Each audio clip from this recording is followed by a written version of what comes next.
Welcome to the Gospel According to Star Trek podcast. I'm Kevin C. Neese.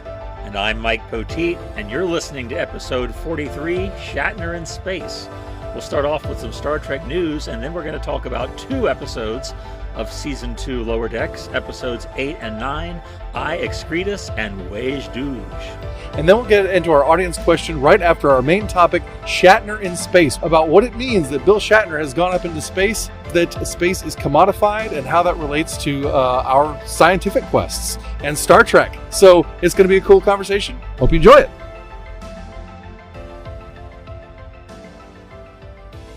Well, I hope the people at home, I don't sound like I'm on like a vinyl record or something right now, because we're recording this in the midst of rain, which has died down a little bit since we started. So that's good. But if you hear the rumbling sounds, it's just atmosphere. Don't worry about it. Literal atmosphere. Build your recording studio on a solid rock.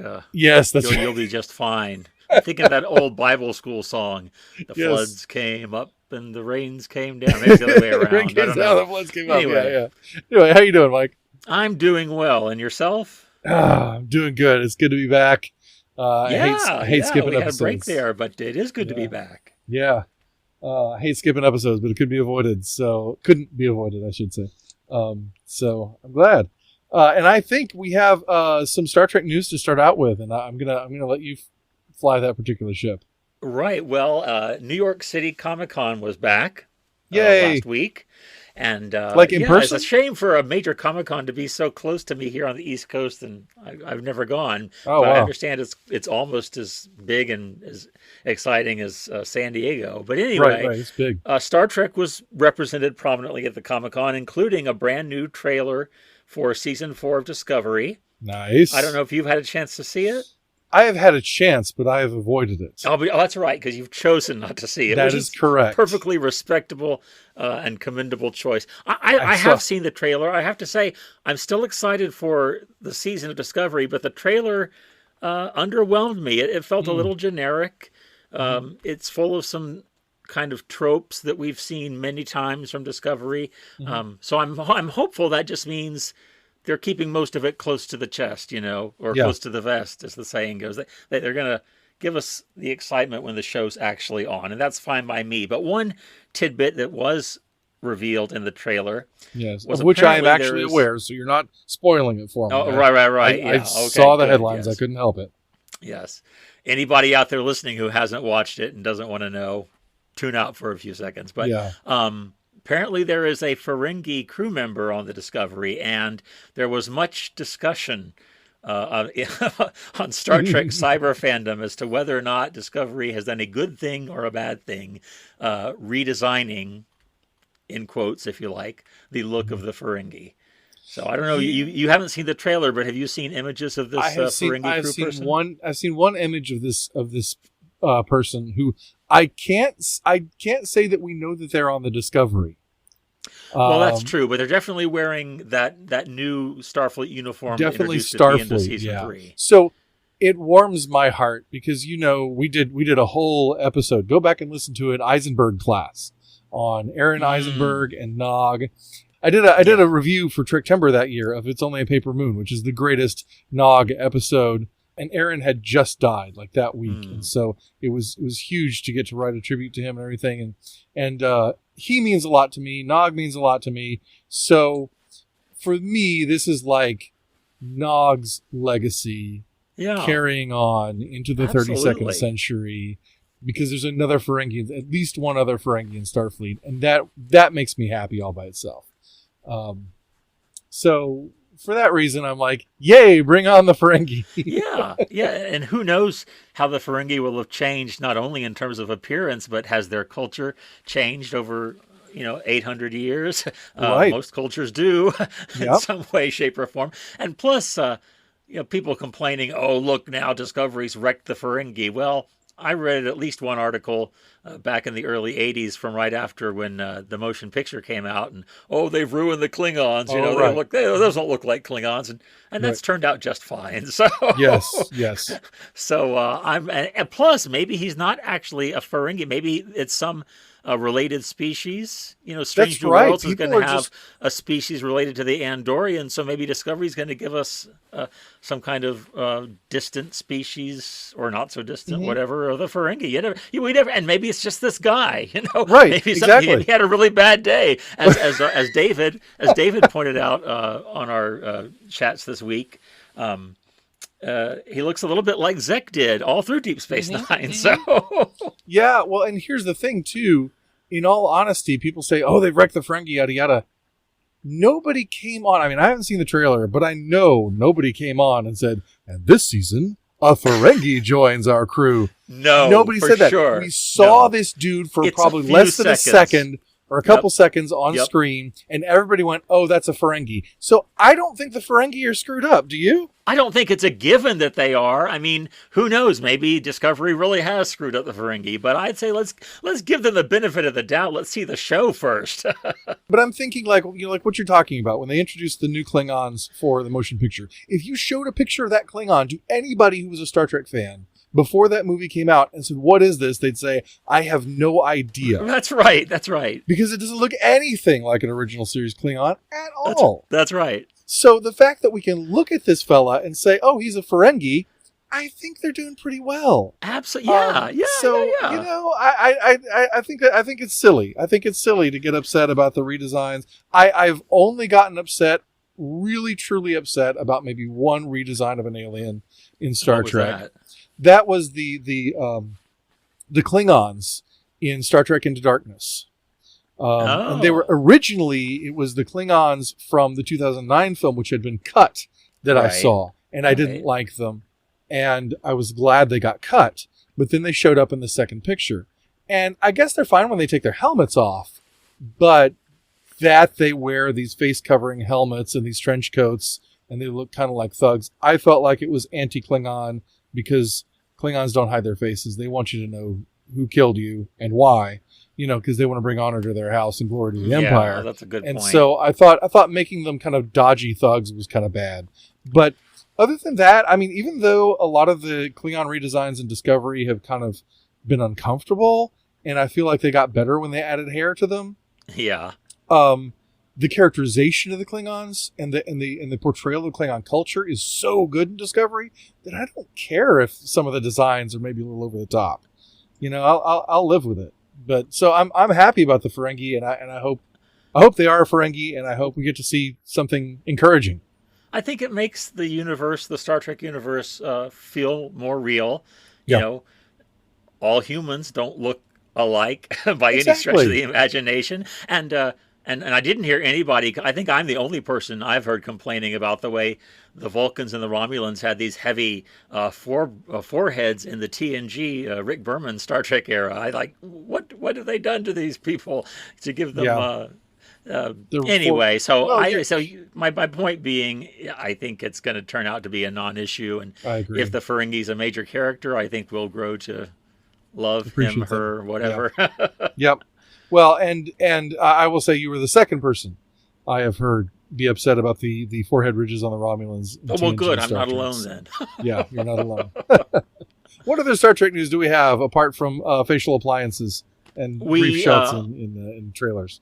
Yeah. We also saw some footage from the soon-to-premiere first episode of Star Trek Prodigy, Yes. premiering October 28th on Paramount Plus, the mountain of entertainment. Sponsor us, please.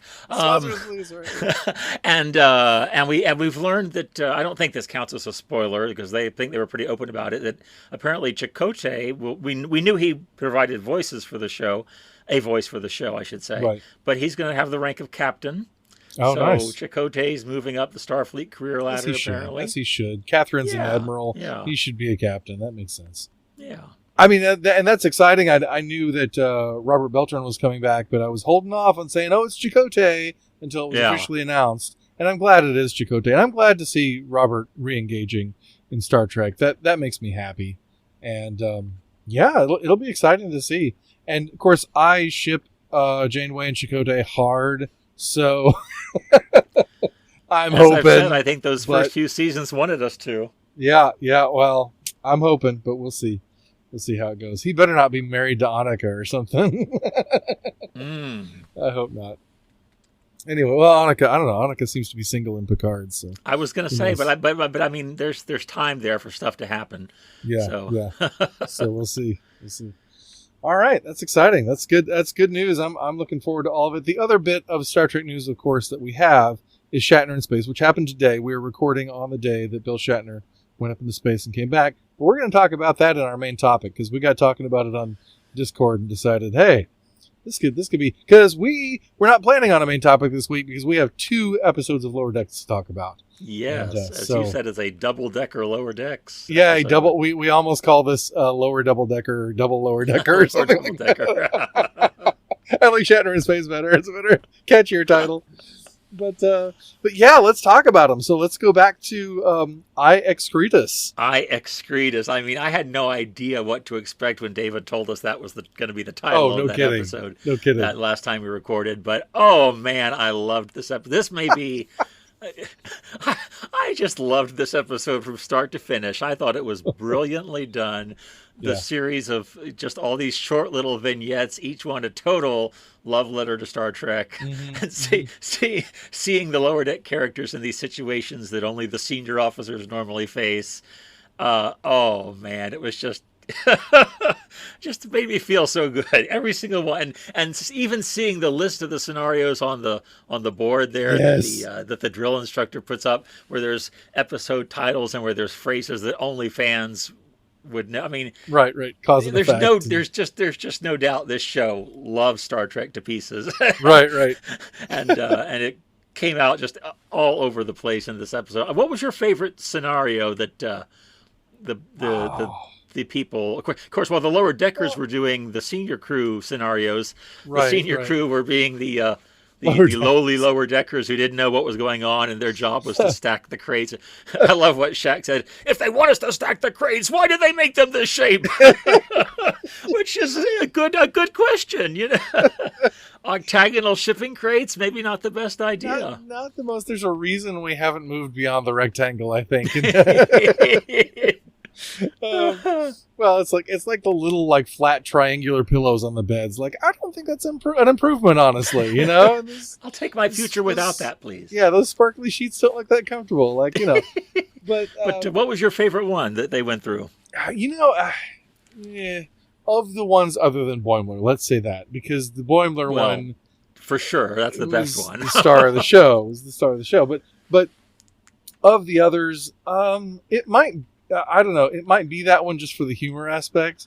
But because all of them, I think, for me, because as we find out later, the test is rigged. Yeah. They were funny, but they were all frustrating for me. It was like, no, really? Darn it shouldn't go that way. But I did think it was really hilarious. The one based on the episode Ethics, where the medics run in and they're like, why hasn't he died yet?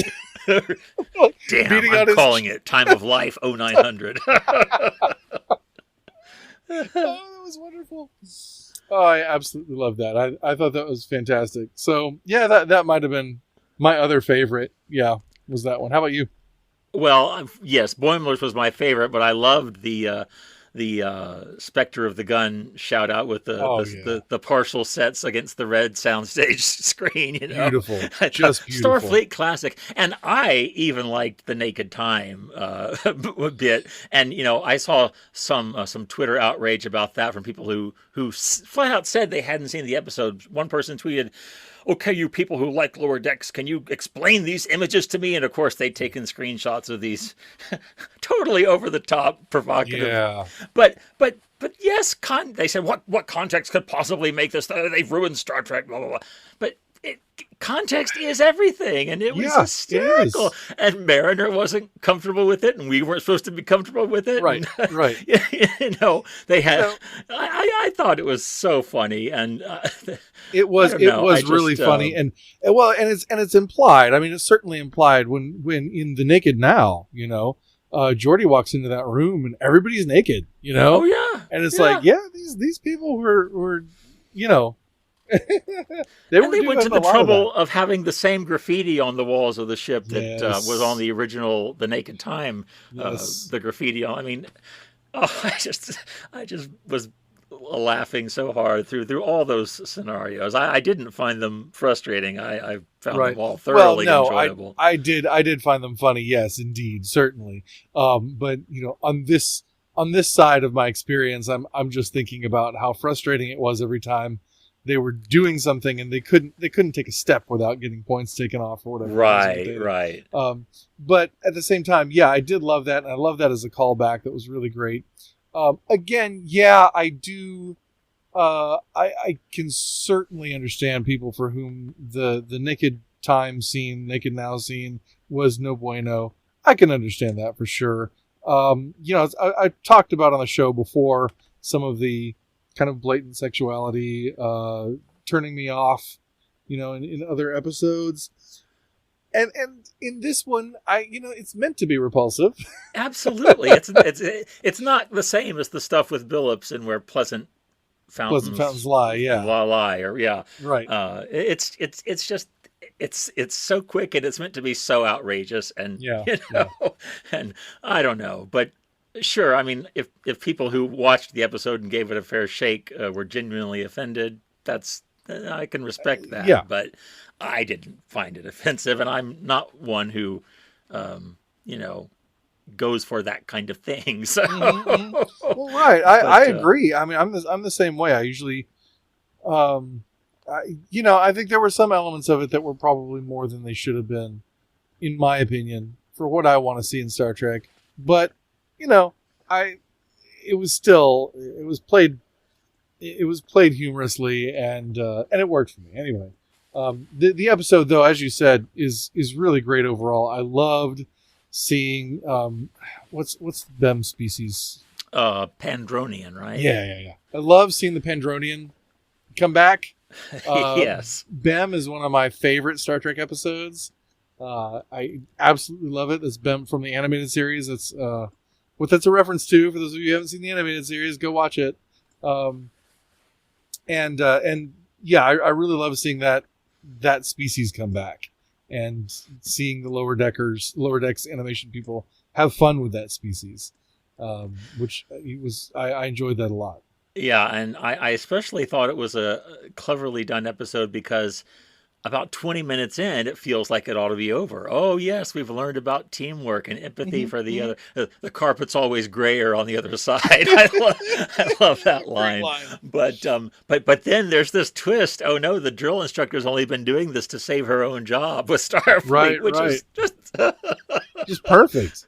It is perfect. It's and it rings so true. There are people who would do that just to save their own skin. But I loved the every time we went through the Borg simulation with Boimler.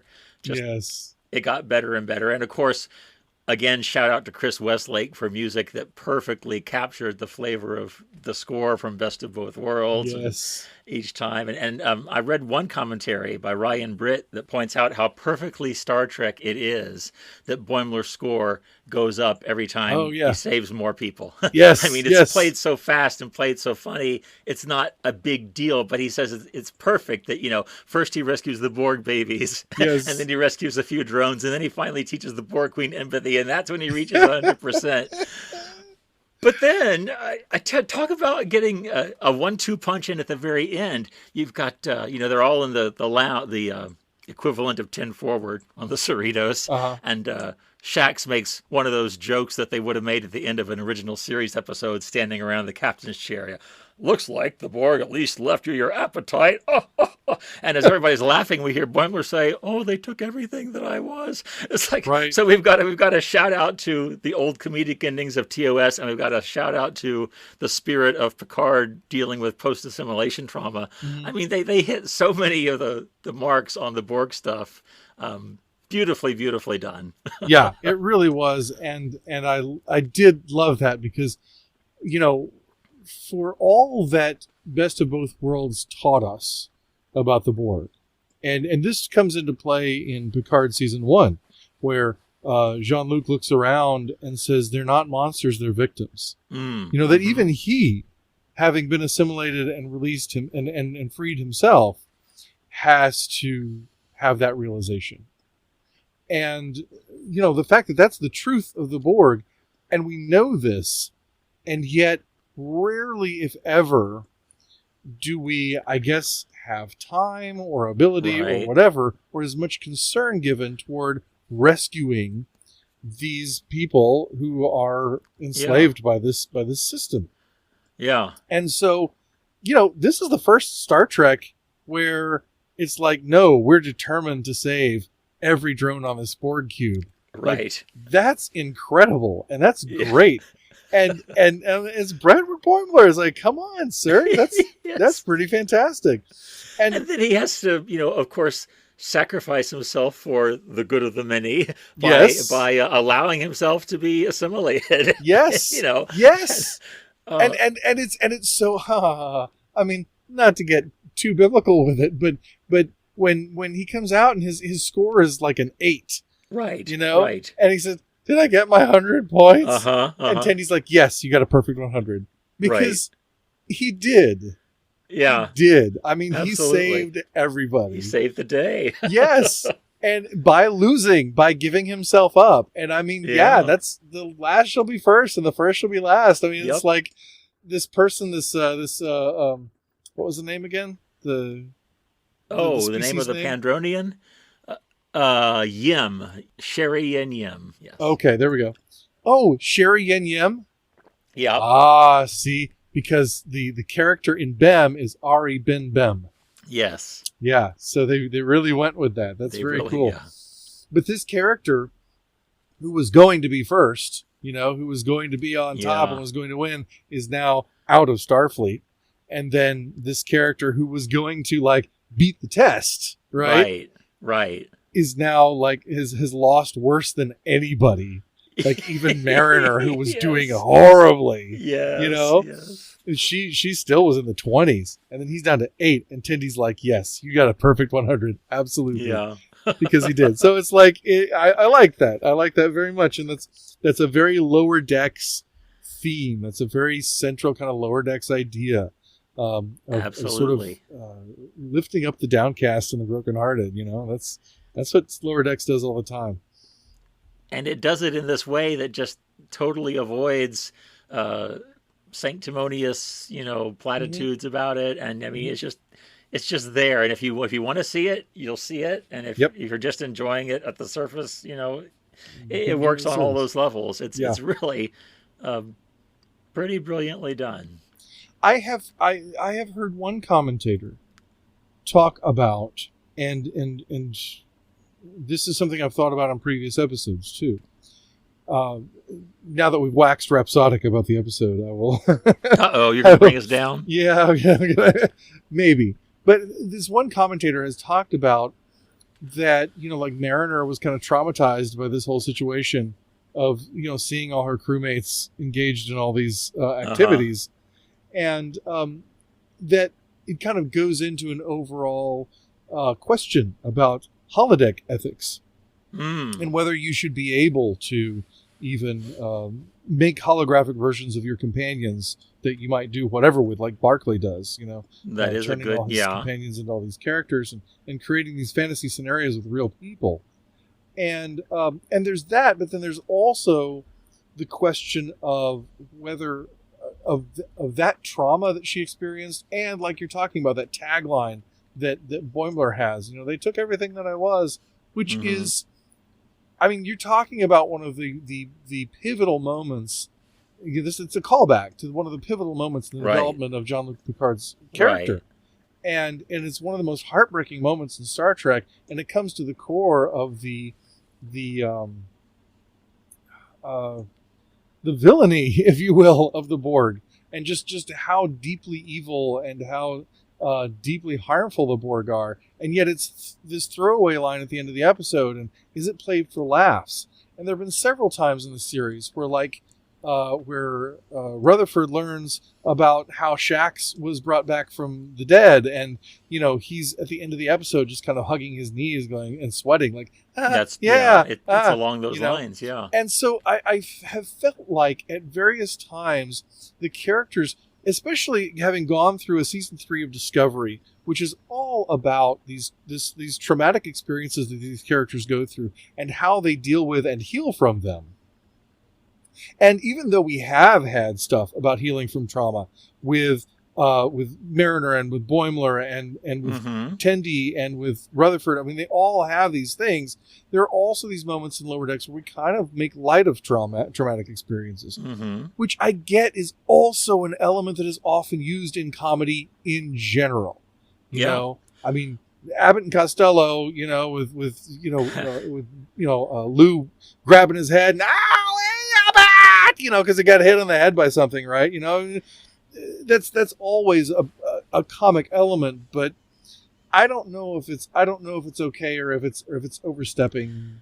Well, decorum isn't the right word, but if it's overstepping propriety, I guess. Well, I have some thoughts, and I don't think any of them invalidate anything you said, but these are my thoughts. Number one... Of course they don't. This is my show. I can just edit you out if I don't like what you have to say. I'm just kidding. Boy, the episode came out to be a lot shorter than I thought it would, Kevin. No, sure, but a few thoughts. Please, yes. Number one, it is a comedy, and I think it's okay that especially because we have Discovery, and so we've got other areas of the franchise, and in every other series the franchise has ever done, well, I won't say every other because on a weekly basis, TOS tended to ignore traumas. Sure. But in most cases, Star Trek tends to take trauma very seriously and wants us to wrestle with how does this affect us and what lasting changes.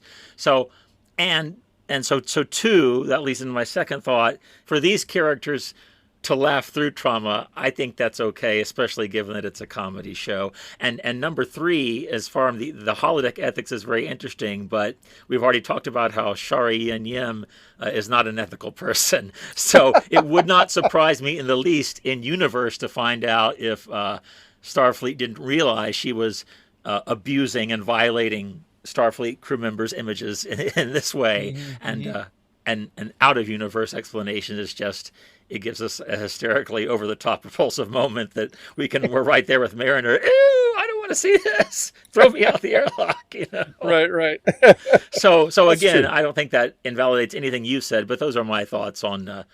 That's how I would respond to concerns like that. Yeah, and I think it's a very personal thing. You know, it's going to strike you how it strikes you. A lot of people might not even think of that. I have on several occasions with Lower Decks. And so to hear this commentator bring that out, I thought, you know, she's got a point.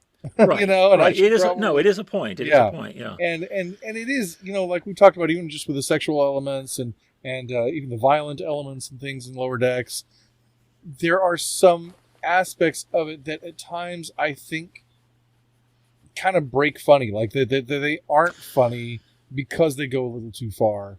But that's part of comedy. Comedy is about risk.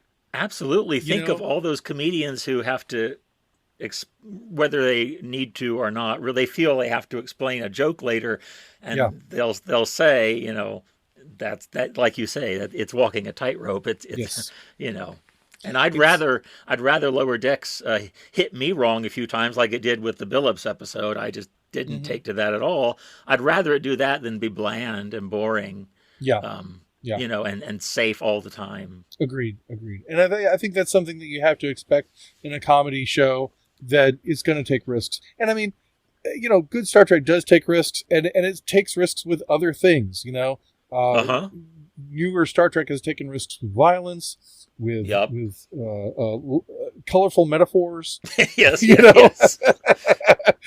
You know, nobody pays attention to you unless you swear every other word. Right, exactly. With alien designs, as we talked about earlier. Yeah, right. You know, so yeah, I think, and creativity is risk taking too, but comedy particularly kind of thrives on risk, and so I see that. But at the same time, the things that I was supposed to find funny, some of the times I really didn't find funny because I was like, hey, that character's suffering.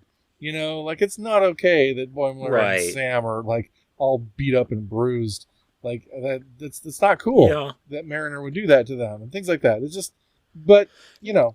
Yeah, and I think it's good to be able to name that and to say that, and then to, you know, others will agree or disagree, and as long as we can all do it civilly and respectfully, I think that's how conversation happens, right? That's how understanding happens.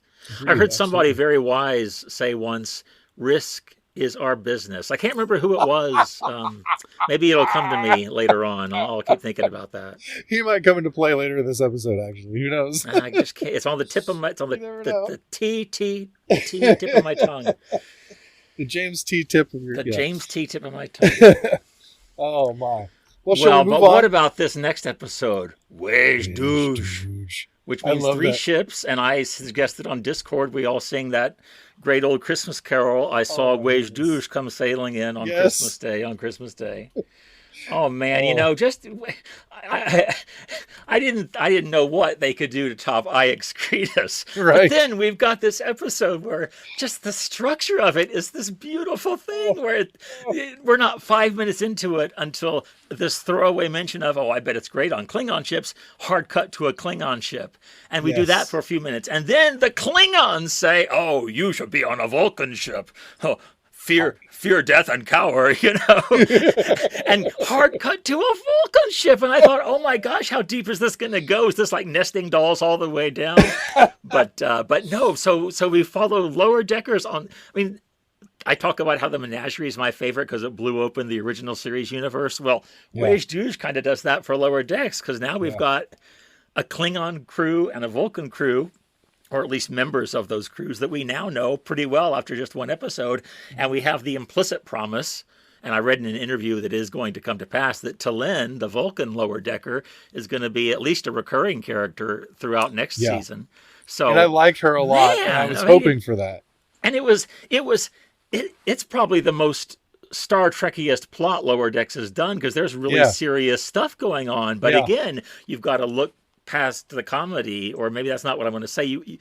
The comedy almost obscures it, but we find out that the Klingons have been manipulating this whole Pac-led Federation conflict, and the Pac-leds have blown up a moon that's causing strange energies in the system. And oh my God, I mean, it's really an intricate stuff going on. And yet it's, again, the things they can pull off in 24 minutes and make it seem so simple and so silly and superficial, and so it just and yet so serious. I mean, you've got these characters, like, you really feel for these characters, the Klingon and the Vulcan particularly, who are sort of pushing back against their superiors, right? And starting to embody things that we care about and that matter to us, and then you've got this struggle for power on the Klingon ship at the end of the episode.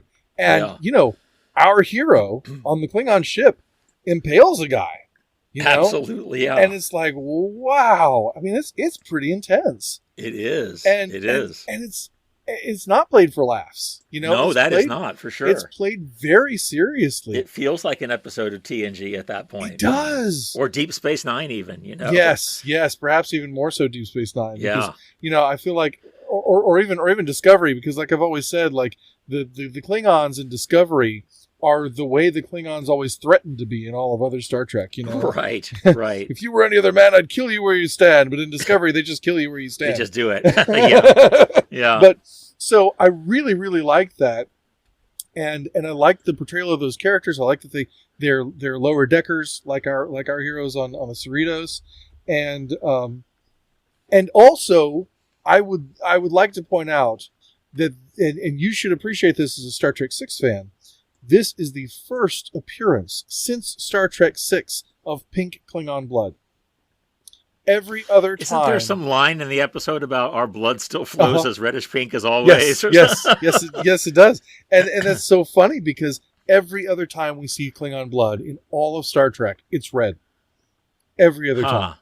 And what's great about it is you've got this kind of bloody story you need to tell with the Klingons. Yeah. And you get to, because that color of blood softens it for you because it's not red, and so it doesn't read.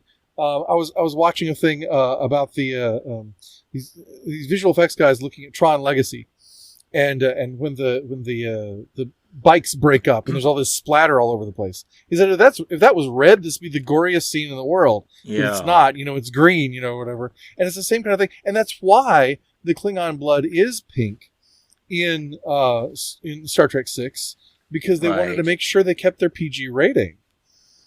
And so if they had red blood floating around, then Yeah. that was going to Yeah, I get think the I've MPAA read that all somewhere. upset, you know? Yeah. And it may be similar with Klingon with Vulcan's green blood. I don't know, but Well, so I it's bet.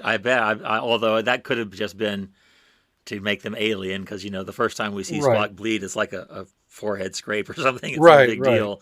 But But yeah, it's just cool that works to our advantage because it is still an animated show, and while we do serious stuff, we try to keep it light. And so to be able to have that pink Klingon blood to lean back on is really cool. And I've kind of been sort of against pink Klingon blood for a long time because I find the red to be more effective in all these other I'd iterations. never even noticed that. I thought they now. Are you sure it's not purple blood? It's pinkish purple. I It's mean, pinkish it's purple. funny because they Okay. say reddish pink, but it's really more bluish pink. Okay. I originally termed it purple when I first saw it, but it's more in the pink hue. It's kind I of a lilac. distinctly remember Almost. thinking purple in the theater when I saw it in I did '91. I did too, and it But might have looked darker, maybe, yeah. In, I mean, not that it in ultimately. Your resolution. point is ultimately that it's not red blood, and so Exactly, It doesn't have exactly. quite the same visceral uckiness to us that You it look would. even in this episode. You look at the blood wine that's thrown on the view screen, Yeah. and that looks gorier than the Yeah, actual right. blood that we see in the episode. Right. So I just think it's really interesting that came back. It's kind of a cool nerd moment for me, and it had to be. For the record, I like Star Trek 6. Okay, I think it's a little overrated, but the Klingon stuff is good. Yeah. All right then. All right. You talk about it a lot, so I'm like, okay. But yeah. So the rest of the episode, though, I love the the conversations on the Vulcan ship. About Yes. about This her. interview with Mike McMahon I read, he said they wanted them to sound calm and dispassionate, but also kind of catty, and that's exactly the tone they got. It is That's exactly these right. kind of outbursts, which I mean. It was so funny when And I love how Talid gives him the sarcastic Vulcan salute on her way out the door. Oh, that was cold. Live That long was and prosper, cold. sir. That was hard for me to watch. But and it's funny when they have the meditation scene and they're all talking to each other. It's such a movie trope. Like you go to the yoga scene and everybody gets in, and these two characters are in this yoga class and yet are incessantly chattering through the whole thing. Yes, It's like why doesn't the leader of the class like tell them to shut up or leave? But they did that, and it's so funny because we get to the end of the scene and I was like, I think I just watched an entire scene of Vulcan trash talk. Like Yeah, absolutely. that was crazy. Punitive meditation. I love Yeah, that punitive phrase. meditation. Yeah, but the episode itself, like you said, is such a great episode because it's structured so beautifully, and it's the kind of thing we might have seen on like Next Generation, particularly. I think might have been attractive to a story like this, or Deep Yeah. Space Nine, and it's so effective, and draws us in so well. And it's interesting that, the Packleads, we see the Packleads lower decks, and there's not much to it. Right. I am hungry. You should eat. You are You're smart. Yeah. And ending with the Borg lower decks where there's just silence and nothing Yes. happening at all as the Which- credits roll. That was great. That was great and a little bit intimidating. Like, oh dear. Are we gonna Right. see Like some I Borg? want. Well, yeah. Is that planting some kind of seed for the season Mhm. finale? I don't know. Yeah, I don't know. I don't We'll see. know. We'll see. But Are you going to get yourself a Ritos t-shirt? yes. Oh my gosh, yes. I know even before the episode premiered, fans online were excited about, we're going to get a Ritos t-shirt just like the disco shirts. See, I didn't know about it until I watched the episode. And I was like, yes. Because like when I saw the disco shirts on Discovery, Uh-huh. I think the next day I got an email from StarTrek.com showing the disco shirt, and I was like, yes, buy it now. So At least you won't have to dye an Hawaiian shirt that way. But and that was a great moment too. That Yes. was really cool where they're all trying to impress each other, and And I actually thought at one point, as soon as Boimler was like coming in saying "Aloha, everybody," with his shirt on, I was like, "I bet none of these people are from Hawaii." Oh, you guessed it, did you? Yes, Good for yes, you. I didn't see it coming. Yeah. I thought, But then, of course, they all turn out to be from moons anyway, except Boimler. Yes. Her poems. But, again, I talk about this show a lot having heart. And again, it does it without being overly sappy or sentimental or preachy. But not only in that way that it's got Ransom arranging for this fresh out of the academy ensign to go to Boimler for advice. Yes. That's a nice moment. But the fact that the very structure of this episode, as we've said, is all about lower deckers everywhere, it's really underscoring Boimler's point that, we're the ones, the senior officers depend on folks like us to keep them running or something like that. Yeah. That the real action starts on the lower decks. Underdogs and the unsung heroes everywhere. And again, a very Star Trek message. If you look beneath the surface, we all have more in common than we have that divides us. We have differences, but they don't have to be divisions, right? Yes, that's a good word, sir, right there. Yes, we can have differences, but they don't have to be divisions. And we talked about that on the Roddenberry episode about appreciating differences and seeing differences as a good thing. And I like that. I like that, that conversation between Mariner and Freeman, where where Freeman's saying, we lose sight, just how hard you lower deckers work and everything. And Mariner's like, nope, same, back at you, right. Like, you guys work harder than we give you credit for too. I don't know how you deal with the stuff you deal with. And just to have that mutual respect, I think it's one thing that appreciating our differences gives us is the ability to have that mutual respect, the ability to see what we have in common because of our differences, if that makes any sense. In other words, I have the ability to see that you can do things that I couldn't, and you have the ability to see that I can do things that you couldn't. Right. And so there's a commonality there that we can appreciate one another in the same fashion because of our differences. And in that commonality of appreciation, we can find commonality and connection with one another. That appreciation of difference itself can be a form of commonality. That's pretty cool. Yeah. Yeah. And I think it's not too far a step to take from that to the church. At least the church as Christ calls us to be.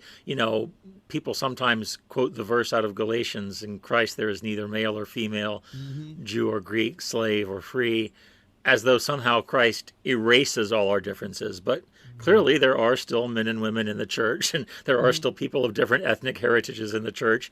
But we have something deeper in common, not just our shared humanity, but also our belonging to Christ. So I think Starfleet can be a parable of that for us. That these are people from all different backgrounds, and they still have all these differences, but they've realized a common identity and a common mission and a common concern for one another. And I think we have seen that show up in Lower Decks a number of occasions now on this season. The episode where they're all hanging out at the bar after being tossed out of the senior officers party at the starbase. We've seen this, that even though the Cerritos warped away, leaving those 4 poor lower deckers behind, they came back. They remembered. We're laughing now. We're laughing. That's right, laughing through trauma. Yeah, there you go. Exactly. Oh gosh. But even though that happened, there's still at the end of the day, and that's what's great to see too, is that they do kind of get caught up in these sort of petty feuds between the lower decks and the upper decks, and all that sort of thing. And they find ways through that, and they find ways around that, and they have to keep doing it.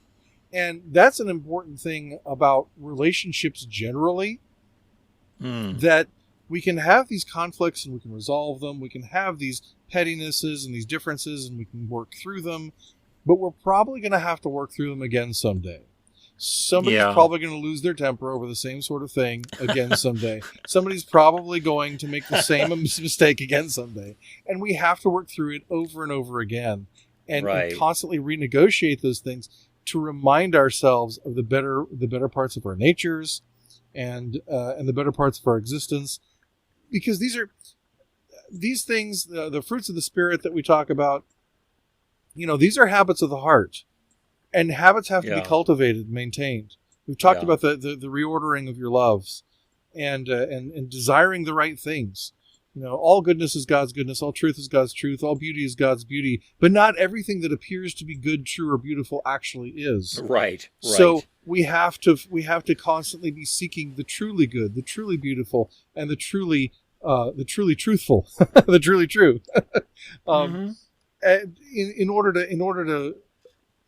In order to find what really matters and is worth pursuing.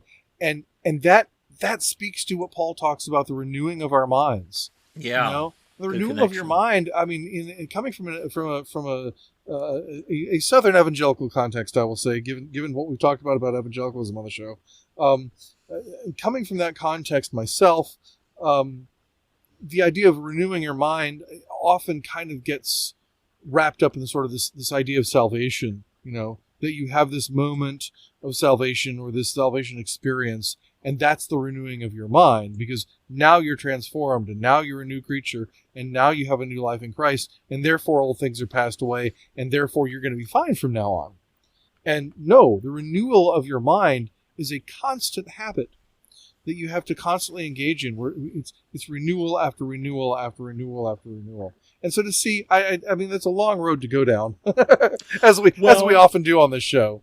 But what it makes me think is it kind of justifies the character resets we see sometimes in Lower Decks. A few weeks ago I was complaining, I don't think they'd be having this interaction because of the episode the week before, but I like where you're going, because it's again, as you say, how many times have we had this discussion? How many times have we gone over this? I've told you this.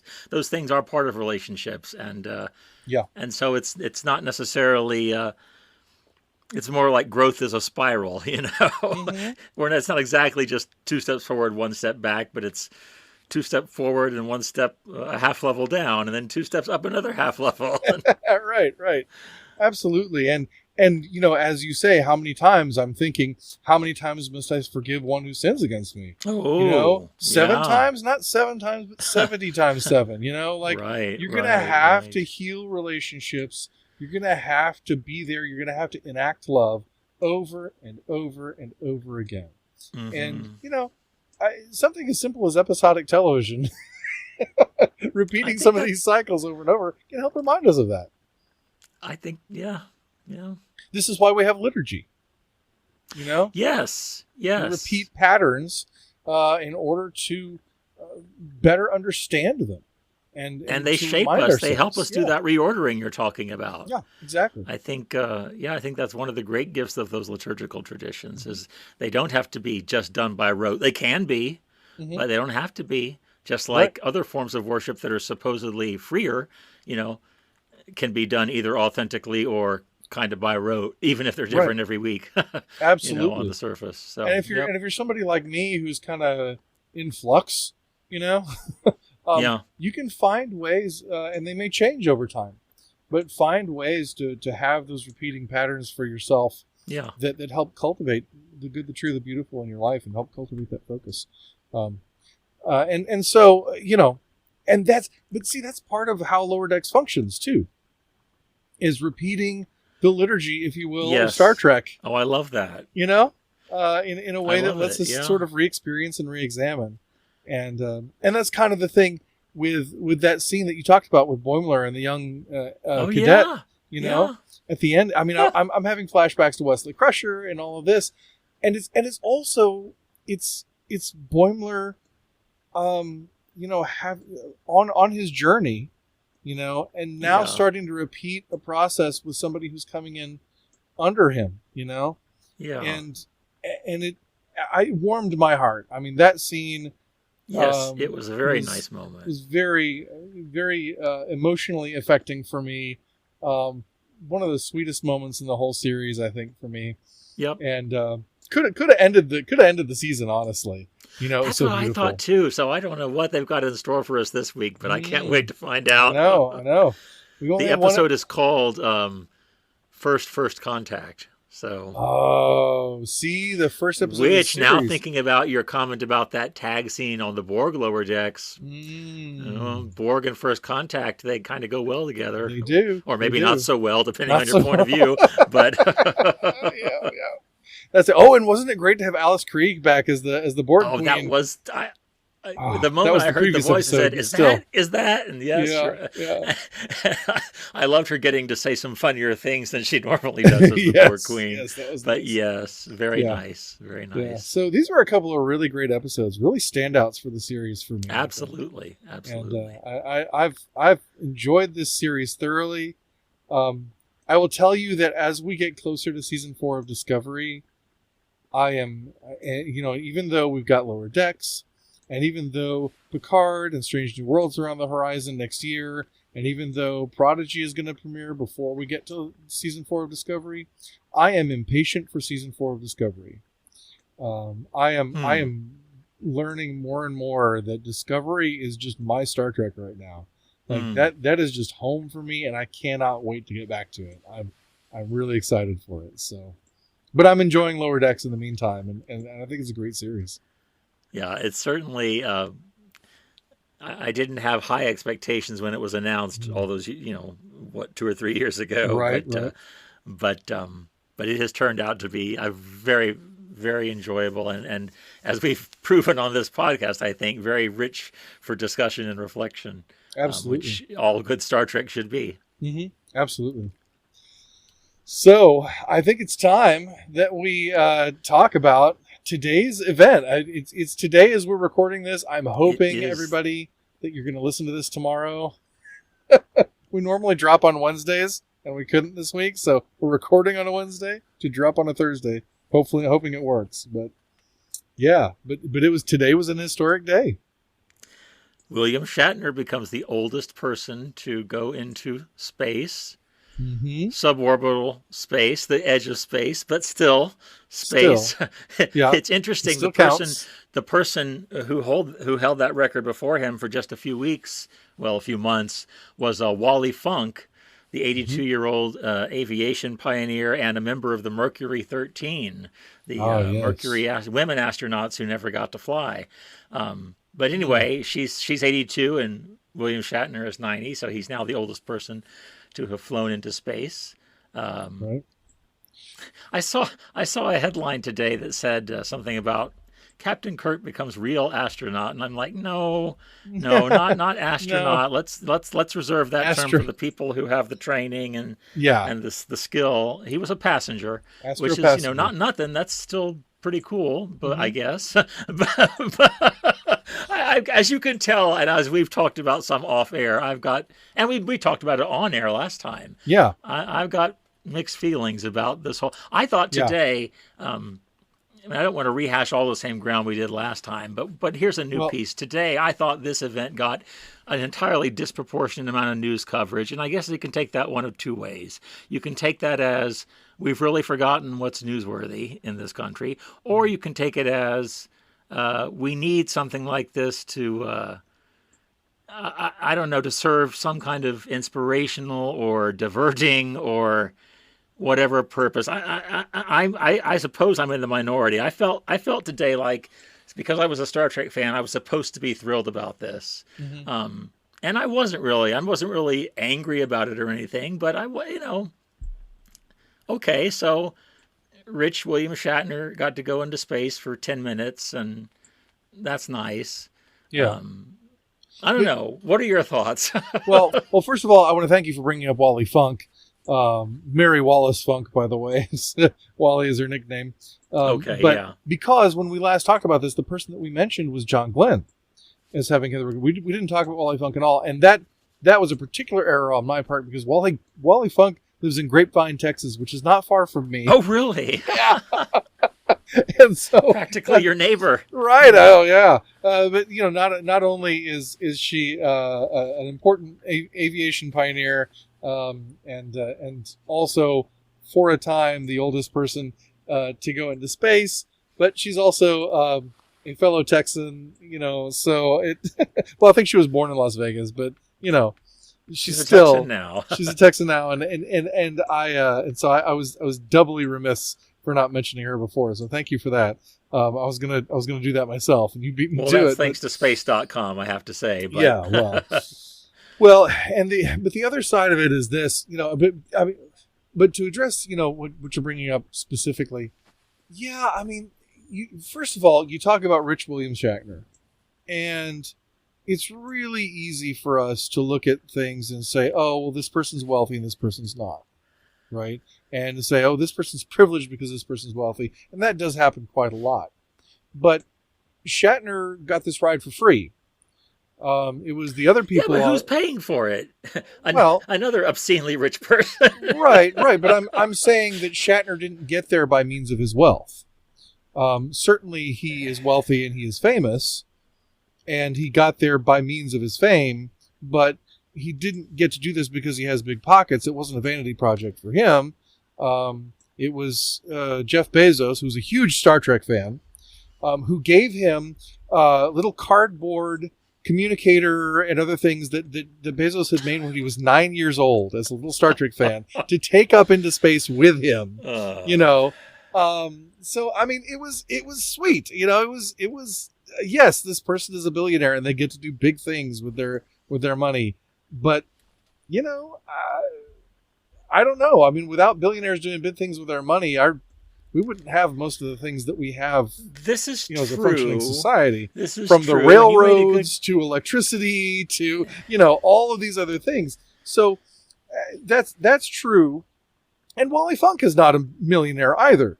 Well, she got to go because of her contributions to aviation. Absolutely, and I think that's quite honorable and respectful. It is. Well, but Bill Shatner, has made his own contribution by being a part of Star Trek. I mean, we talk all the time about how important Star Trek is to engineers and astronauts and all kinds of scientists and all kinds of people. And of course, just to me personally, and so many of us personally, sure. That's not a small thing that he was involved in, even though it's a TV show and movies and whatever. It's still honoring the legacy of Star Trek and all of that. So, it's not about Shatner's money. We'll at least say that. Okay. All right. I'll grant that. But you're still not comfortable with this, and I'm still conflicted. I mean, I see a headline like this one from CNN. Yeah. Shatner says after spaceflight, everybody in the world needs to do this. Yeah. Well, that's all fine and dandy, but very few people in the world will get to do this. But then again, I read on and I see he is talking about that thing we've talked about, the experience people have of seeing the Earth from space and putting things in cosmic perspective. And later on he talks about, he told Jeff Bezos, maybe you could put it on 3D and wear the goggles to have that experience. And I would do that. So, I don't know. I don't claim to have completely sorted through why I feel conflicted about this. Right. I think a lot of it was just what I thought. And again, maybe this is just my social media algorithms and the websites I check. I thought, boy, this was really to be a top story today when it's kind of more seems to me like almost a human interest piece at the end of the newscast sort of thing. And today, William Shatner really got to go to space. I don't know. And you're right, of course, people who are fabulously wealthy, if you want to be more charitably than calling them obscenely wealthy, they do and have and will make contributions to society that push us all forward. Does this, maybe not immediately. Now, you made a good case the last time you and David and I talked about this on air, that we don't know exactly how this will all shake out, and maybe it will go some way toward making space more accessible to all. But, when it comes to Star Trek figures' involvement in real space flight, I have a lot more respect for what Nichelle Nichols did recruiting astronauts, especially minority and women astronauts. I have a lot more respect for Mae Jemison, who was an astronaut before she was on Star Trek, but she's a real astronaut and a real scientist. This, to me, just, I don't know. I did read a piece talking about how William Shatner, while he'll never escape the legacy of Captain Kirk and doesn't want to, he'll be remembered more as William Shatner, because he's had some incredible second and third acts in his life. Right. So, so I don't know. I'm bringing all this to the podcast just sort of mixed up and jumbled. And, and And this is something too, that that I think about a lot, because it's really easy to want to come down on one side or another about things like this. And, the fact that, Jeff Bezos is not the cleanest, character. No, not a person a lot of people like, even though they use his service all the time. Oh yeah, I do too. Certainly, of course. Sure, absolutely. And so, and are there things that his corporation has done and continue to do that should not be happening? Yes. Can we call some of those things irresponsible or inhumane? Yes, absolutely. There's no one side. As much as you want to try to make him into a villain, though, because of those things, money or wealth is amoral in itself, and can be used for evil and for good. Right. And I've talked about on the show before too that there aren't heroes and villains so much in humankind as there are people are capable of both good and evil. Yeah. Some people allow more evil in their lives than good. But to see Shatner, I mean, I don't know if you watched the video. I have not watched it yet, no. I would encourage you to watch the video of Bill Shatner coming out of the space capsule and talking to Jeff Bezos, and just said, what you have given me is the most profound experience I can imagine. And by this point, he's starting to cry, because I'm so filled with emotion about what just happened. It's extraordinary. I hope I never recover, that I can maintain what I feel now. I don't want to lose it. It's so much larger than me and life. And what's interesting is that, he says, I'm overwhelmed. I had no idea. It wasn't anything like the simulation. And that's where he's saying everybody in the world needs to do this. I don't know if you know this about Bill Shatner, but he's made no particular secret of the fact that he's kind of obsessed with death. And particularly with his own death. And this is very interesting in how he played the death. Spoiler alert! How he played the death of Jim Kirk in Star Trek Generations. Yeah, where he has that line, "Oh my!" I wrote a blog post on this, 10 years ago, back in the early days of all this journey, where he gave a talk at the Paley Center. And he was talking about that moment, and he was talking about his fascination with what comes next, what's after death. One of the reasons he's in such good shape, and we always talk about it, is that he takes very, very good care of his health, because he's frightened of death. And he's frightened about what comes next, and he doesn't know. And for him going up here, going up into the blackness, he said. Yeah. He said, looking at the blackness, and you look down at the blue down there and the black up here, there is Mother Earth and comfort. And there, meaning the blackness, is death. This is life and that's death. Like essentially that Earth is life, and then outside of Earth is death. And he's like, did I just experience death? Is this what it's like? And so that's why this is so profound for him. And I think his exploration of that. He says it doesn't have to do with little green men. It has to do with the enormity, at the quickness and the suddenness of life and death. And I mean, you can go on and on about what it meant to him and why, and it can mean what it means to whoever does it. But it's interesting to see him having sort of, I mean, not in a large way, but definitely publicly talked about his feelings about death, and talked about his feelings about afterlife and God, on the basis of that, not knowing what to believe, not knowing what's next, and the profundity of that experience, which we talked about in the Woman in Motion episode. Yeah. And maybe this is a billionaire joyride. We could definitely call it that. But it's a billionaire joyride that takes a lot of engineering and a lot of technology, and that pushes space travel itself forward. As has Elon Musk's voyages into space.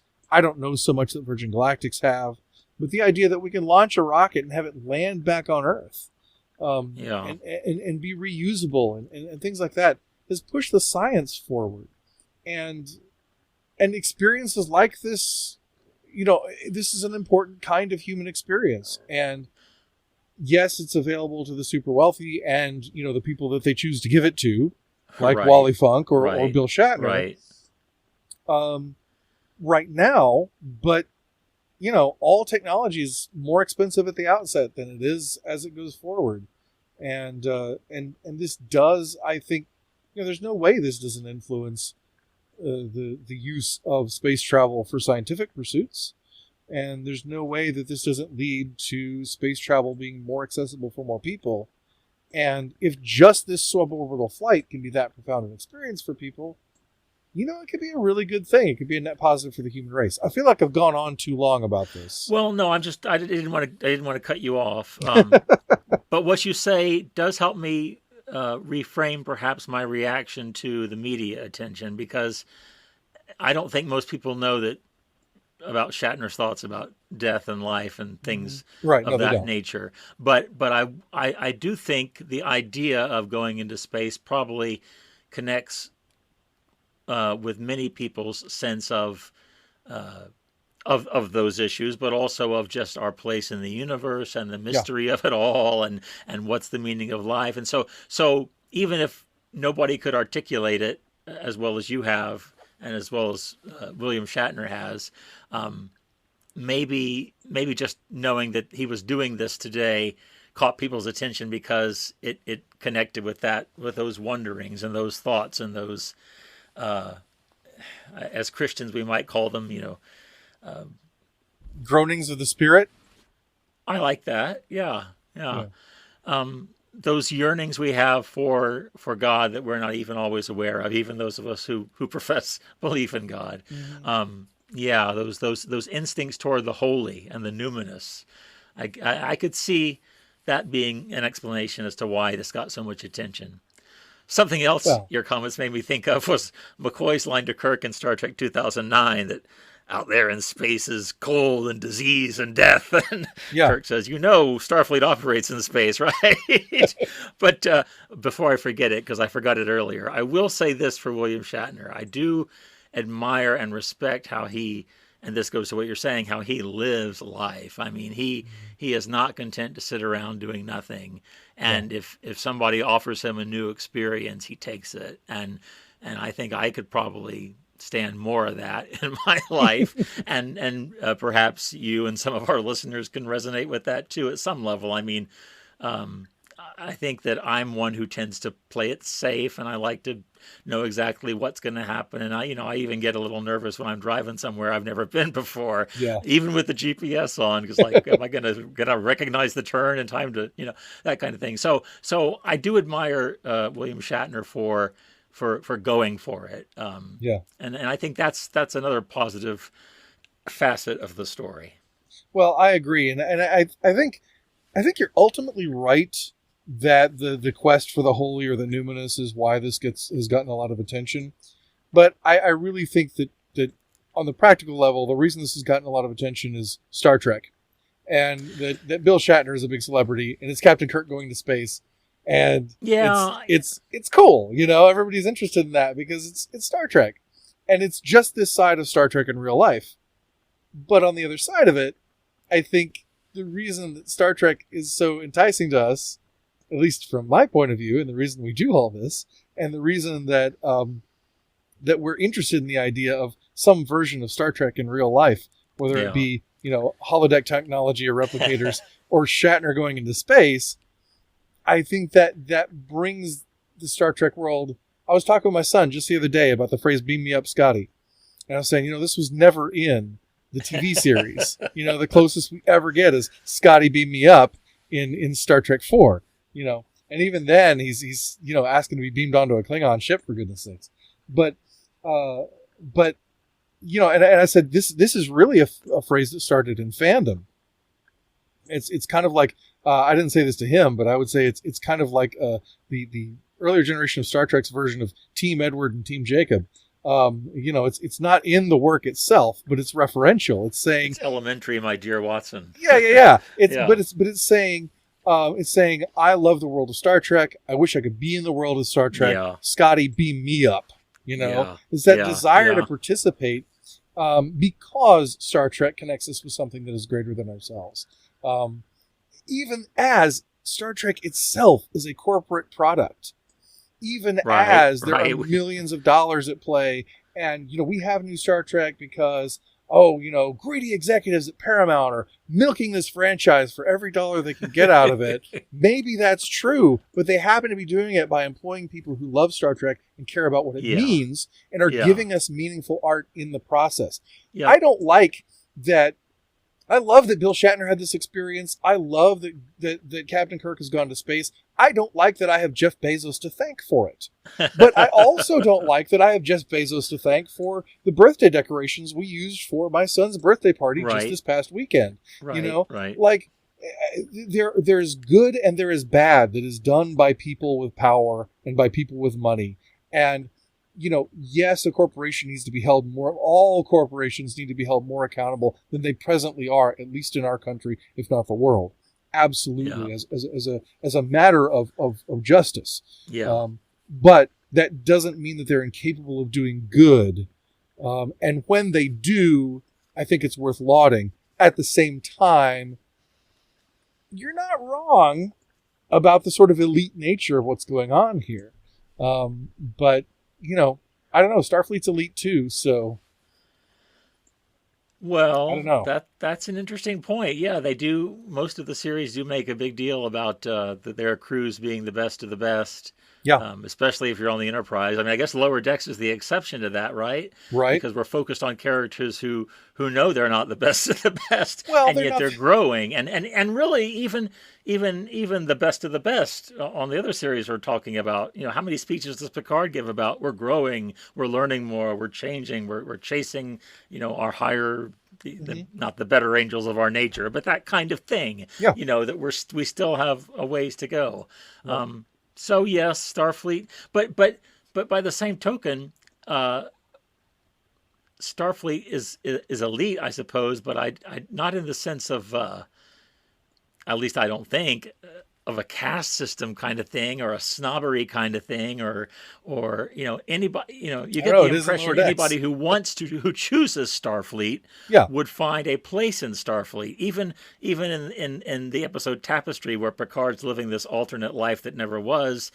He's not captain of a starship and he's not satisfied with his job because he knows what else he could have been, but he's in that version of Picard has found a place in Starfleet. He's kind of a lower decker. Yeah, he's found a niche for himself in that episode in Starfleet. So Starfleet is elite, but it's also broad enough and big enough.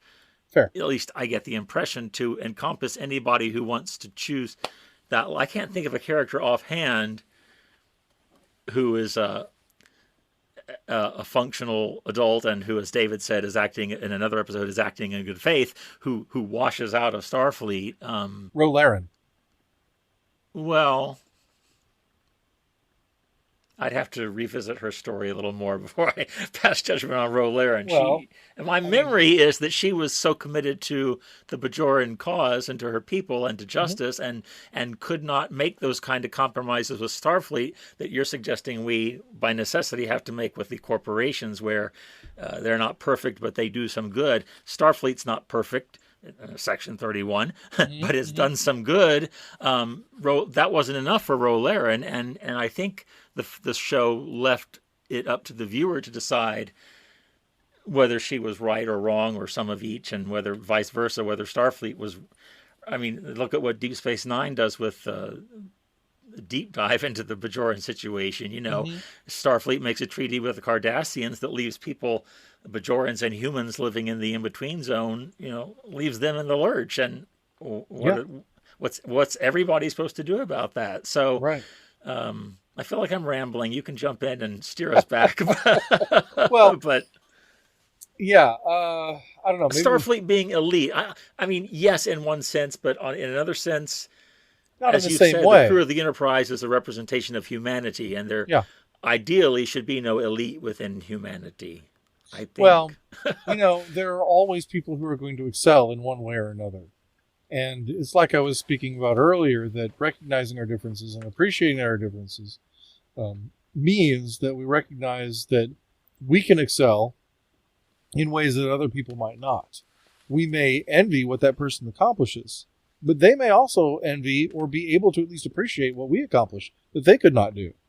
Whatever it is, whether we're lower decker, upper decker, or somewhere in between. And it for all the good or ill that people accomplish with their success, success takes work. And yes, and I wouldn't deny that. And the good comes with the bad. That doesn't mean that we let the bad slide, though. Yeah. That doesn't mean that we say it doesn't matter. We have to address it. We have to deal with it.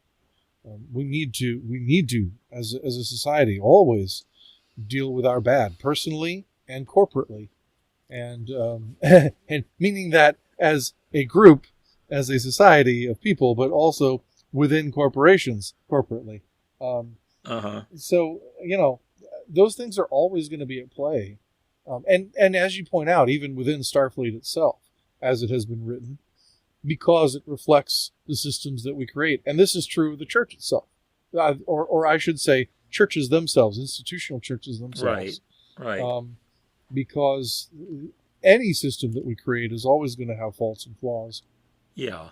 Anytime there's hierarchy, anytime there is power involved, there are going to be mistakes made, and people are going to be hurt, and people are going to do wrong things with their power. That happens. We have to accept that happens. But there's always that question, and it's that R'Laren question of where's my calling, and where do I fit, and where can I do the most good? Yeah. Can I work from within this system to make it better, or am I going to do the most good by leaving the system and doing something else? Yeah. Are the anytime you're going to take a job, there are ways you're going to have to edit yourself to be able to function within that environment. And you have to ask yourself, what sacrifices am I making? What ways am I editing myself? And at what point am I becoming not myself in order to have this job? And is that a trade-off I'm willing to make? Yeah. And so that's true, in whatever you're involved in. And that's been the case for a lot of us with our church experience, that it's really easy to see the bad that churches and denominations do. And it's really hard sometimes to see the good, especially from within. It can be very hard to see that, depending on your experience and depending on the type of church that you've been in, and the type of harm that's been done to you. So, but that still doesn't mean that even the churches who harm people can't also do good. And so we always have to wrestle with that balance of the fact that sometimes people are good and they do just what they should, but the very same people who are good sometimes are the very same people who are bad sometimes. and we have to figure out, how to do our best to root out what's bad and to encourage what's good. Wretched man that I am, who will save me from this body of death? Thanks be to God who gives us the victory through our Lord Jesus Christ. Amen. Yeah. Well, it's very fitting that you mentioned this body of death, because that's what Shatner kept talking about when he came down. He said, "Here I am, 90 years old, close to death." And did I just see death? Is that what it's like? That question haunts him. Death haunts our lives. And I just had a family funeral this weekend on the same day as my birthday. And my son is like, that must be terrible for you. And I'm like, well, it reminds me that both things are part of life. Birth and death are parts of life. And so, we celebrate a life when it passes. It's not necessarily a sad thing. Sad to lose somebody, but, funerals can be happy places too. Right. So, right. Yeah. It causes us to wonder. It causes us to ponder how we use the things that we're given, how we use the things that we earn, how we use our places in society, our wealth, whatever it may be that we have, our resources, whatever they may be that they have. What are we doing for the good of other humans? And it's nice to be able to have a space like this show, and hopefully Star Trek fans can have these conversations too, where we think about things in a nuanced way, in a multifaceted way, because I think that would benefit us a lot as a society these days to think about more things in nuanced and multifaceted ways, and to hold different conclusions and different truths in tension. Yeah.